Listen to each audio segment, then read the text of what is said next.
On December 26, 1991, the national flag of the Soviet Union was lowered for the last time over Moscow's Kremlin. The USSR dissolved, marking the end of its 70-year Soviet rule. Eventually, it was an unintended result of General Secretary Mikhail Gorbachev's effort to reform the Soviet political and economic system in an attempt to end its failing policies, but it unfortunately resulted in the end of its existence as a sovereign state. But a question may arise in your mind that such a huge country with about 300 million population and a landmass of 22 million square kilometers, which is about 1/6 of the Earth's surface, disintegrate and broke down into 15 countries. Let's discuss on this topic and draw some conclusions. Я прекращаю свою деятельность на посту президента СССР. Now, to explain further things, I need you all to know the basics first. The Soviet Union, officially the Union of Soviet Socialist Republics, which is also known as USSR, was a socialist state that spanned all over Eurasia during its existence from 1992 to 1991. It was normally a federal union of 15 national republics. In practice, its government and economy were highly centralized until its final years. The country was obviously a one-party state governed by the Communist Party of the Soviet Union, with Moscow as its capital. The history goes back to the Russian Revolution in the year 1917, during the final phase of the World War I. The revolution removed Russia from the war, which transformed the Russian Empire into USSR, and hence it replaced Russia's traditional monarchy with the world's first communist state. Going into the revolution in detail, it happened in two stages, one in February and one in October. The February revolution led to the abdication of Tsar Nicholas II, who was the last emperor of the Russian Empire, and transferred his power to the provisional government. And the October Revolution established the Bolsheviks to power, led by Vladimir Lenin, which overthrew the provisional government. Now, many of you have a question in mind that who were the Bolsheviks and who was Vladimir Lenin? Let me clear that doubt first. In 1898, the Russian Social Democratic Labour Party was formed with an aim to unite the various revolutionary organizations of the Russian Empire into one party. But the objective failed when the party was divided into the Bolsheviks and the Mensheviks, with the Bolshevik faction eventually becoming the Communist Party of the Soviet Union, which later governed the USSR. Coming back, the Bolsheviks under Vladimir Lenin clinched power after the October Revolution. But immediately after that, a civil war followed between the Bolsheviks with the Red Army and the Mensheviks with the White Army. The civil war ended in October 1922 with Lenin's Red Army claiming victory and establishing the Soviet Union, with him becoming the first premier of the country. Now, many of you will be thinking that what was the cause of this revolution? Well, the reasons were, number one, Russian Empire was largely an agrarian country, which meant the economy was dependent on agriculture, with impoverished and highly taxed peasants. Number two, there was a dominance of aristocrats and clergymen in government. Number three, industrial development was minimal. And number four, workers in cities lived in overcrowded apartments and poor conditions.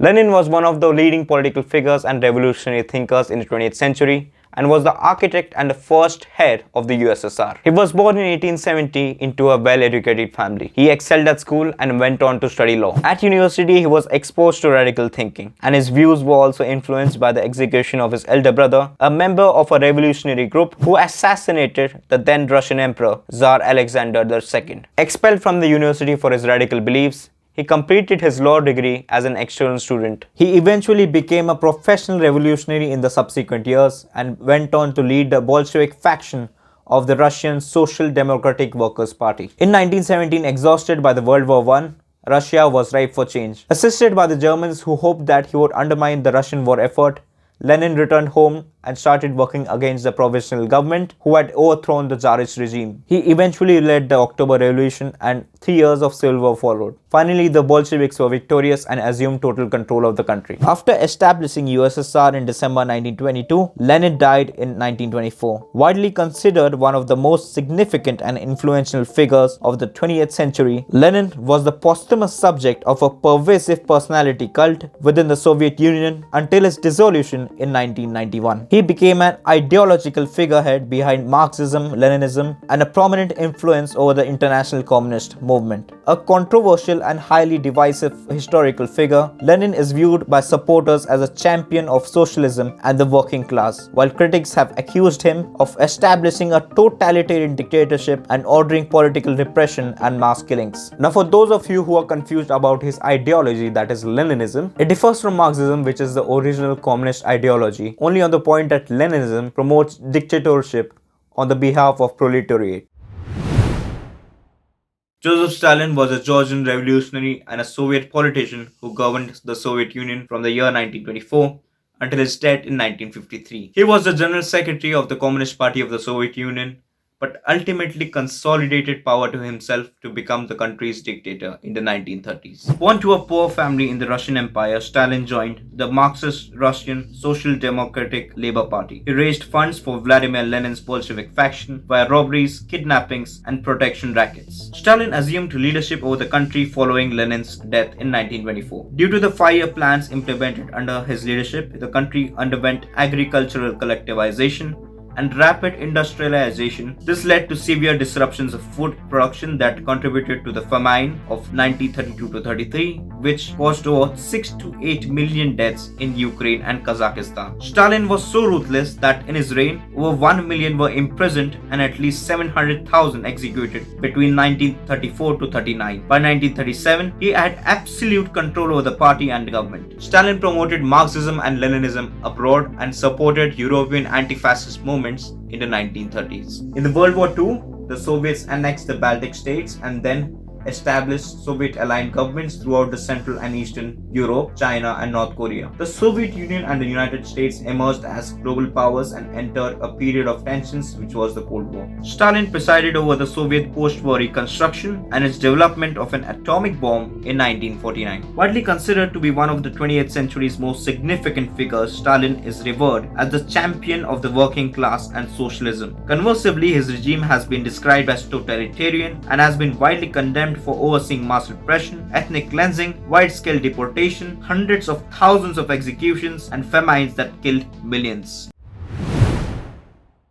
Stalin died in 1953 without a mutually agreeable successor, and there was a power struggle in the party. But this power struggle did not last long when Nikita Khrushchev succeeded him. Khrushchev denounced Stalin and proceeded to ease controls of the party and the society. During his tenure, Moscow considered Eastern Europe to be a buffer zone for the forward defense of his western borders, in case of another major invasion such as the German invasion in 1941 during World War II. For this reason, the USSR signed a Warsaw Pact and sought to cement its control of the region by transforming the Eastern European countries into satellite states. During the period of 1950s and 60s, the USSR continued to realize technological and scientific exploits in the space race, rivaling United States, launching the first artificial satellite Sputnik 1, a living dog named Laika, the first human being Yuri Gagarin, the first woman in space Valentina Tereshkova, the first soft landing on the moon by spacecraft Luna 9, and the first moon rovers Lunokhod 1 and Lunokhod 2. In Khrushchev's rule, there was some openness and contact with other nations, and new social and economic policies were introduced with more emphasis on commodity goods, allowing a dramatic increase in living standards while maintaining high levels of economic growth. Censorship was also relaxed as well. But in 1962, something unusual happens. Khrushchev got involved in a crisis with the United States over the Soviet deployment of nuclear missiles in Cuba. This crisis was also known as the Cuban Missile Crisis. After that, an agreement was made with the United States to remove the nuclear missiles from Cuba and Turkey, hence concluding the crisis. This event caused Khrushchev much embarrassment and loss of prestige, resulting in his removal of power in 1964. Following the ousting of Khrushchev, Leonid Brezhnev established himself as a prominent Soviet leader. During Brezhnev's tenure, he presided throughout a detente with the West that resulted in treaties on armament control. But in late 1979, the Soviet Union's military intervened in the ongoing civil war in neighboring Afghanistan, effectively ending the detente. Fast forward to 1982, the prevailing mood of the Soviet leadership during Brezhnev's death needed a change. The long period of Brezhnev's rule had come to a standstill with an aging and ossified top political leadership. This period is also known as the era of stagnation, a period of adverse economic, political, and social effects in the country, which began during the rule of Brezhnev and continued under his successors Yuri Andropov and Konstantin Chernenko.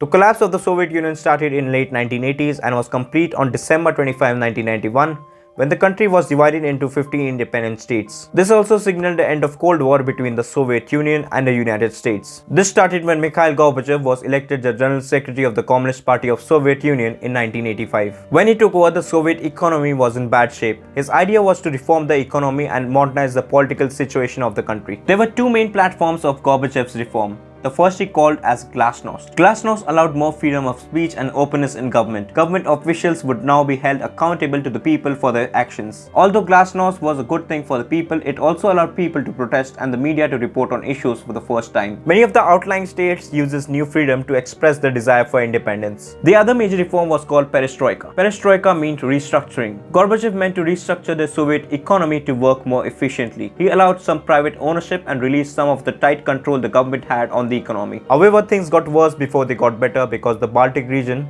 with the newfound freedom of Gorbachev's reforms, began to rebel. The first states to demand a freedom were Estonia, Lithuania and Latvia. Soon more states wanted their independence, including Armenia, Moldova, Ukraine and Georgia. The central government of the Soviet Union began to feel pressure of so many states wanting independence. With the communist government on the verge of collapse, the Soviet hardliners decided to stage a coup, but they failed. And on December 24, 1991, the Soviet Union dissolved, and at the same time Mikhail Gorbachev also announced his resignation. And now the 15 republics of the Soviet Union were free and independent, with Russia being the largest among them. The fall of the USSR impacted the world. Communist countries and allies of USSR were shocked and the West celebrated it. Also, a message was sent around the world that an autocratic government will someday or the other impact the country in a very negative way. I agree that the Soviet Union was one of the most repressive and deadly regimes in history, and many outright atrocities were committed against the Soviet people through the years. But a point to note is that the USSR was the first country to equally treat its citizens. Whether it is a man or a woman,